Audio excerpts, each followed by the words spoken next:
So Sandra, it was great to do Derek's checkup today. It sounds like you guys are having a really good summer. We're having a great one. Derek is a dynamo and he's loving running around this summer. I can't keep him still. What kinds of things has he been doing? Anything that keeps him moving. When we're at the park, he likes to climb on the jungle gyms and go down the slides, and he loves to push his little lawnmower around the yard. It's great that he's so active. That's just what a toddler his age should be doing. Being physically active so he grows up to be an active and healthy adult. I get tired just watching him, but I don't know where he gets his energy from because he's gotten to be a real picky eater lately. So tell me more about that. Well, he doesn't like to try new foods, especially vegetables. It's ridiculous. His father's the same way, meat and potatoes only. I try to get him to eat something like carrots, and it's like I'm poisoning him. He has fits and screams so loud, and I'm afraid that the neighbors next door are going to complain. And of course, my husband thinks it's funny. How many times would you try something before you just gave up? Once. I mean, what's the point? If you don't like something, you don't like it, right? Well, not necessarily with toddlers. They're really focused on texture and appearance. From studying kids, we know that they eat what is sweet and what is familiar. I mean, I don't have to worry about the sweets. My husband takes care of that. May I share some ideas that other families have had success with? Sure, I'd love some ideas. Well, first, don't give up on a particular food the first time he refuses it. Sometimes you may have to try 5, 10, even 15 times before they'll taste it, let alone like it. I'm not sure that would work with him.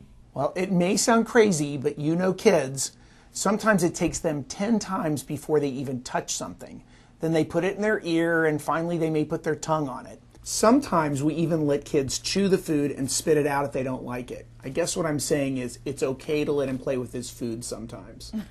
He like that. Me? Not so much. Can I give you some other ideas that parents have shared with us? Of course. You can also try preparing the same food different ways. Sometimes with kids, it's more about texture than taste, and sometimes they'll accept it that way. Or you can combine the new food with one that he already likes, and that works. I guess I can try that. I mean, right now he's just pushing the food away, or he's dropping it on the floor for the dog while he's screaming. Then I end up making his favorite mac and cheese so he won't go hungry. Well, it may surprise you, but healthy kids like Derek truly will not let themselves go hungry. It's better that he learns that the healthy food you are serving is all that's available for that meal. Otherwise, you'll become a short order cook and he won't get the different nutritious foods that he needs. That sounds hard. I hate it when he carries on until he gets what he wants. I can understand it makes you feel that way, but it won't take long to break the habit. Kids get hungry between meals too, so you can try introducing new healthy foods as snacks. What does Derek like to snack on now? Cookies and juice are his favorite these days. Well, you know, kids love cookies and juice, and they're okay once in a while, but it's important to offer a variety of snacks that have less sugar and starch in them, like pieces of fruit. But won't that be the same problem as the meals? Not necessarily. Sometimes it helps if you can make the food fun, like counting the blueberries or peas. And remember, if Derek sees you eating healthy foods, he's likely to want some too. This may be something for your husband to work on as well. So we should be examples for him.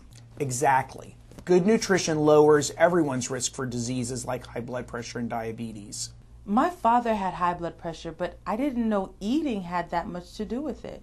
I'll give you some websites that will be helpful for how to encourage picky eaters and other family members to eat a variety of healthy foods.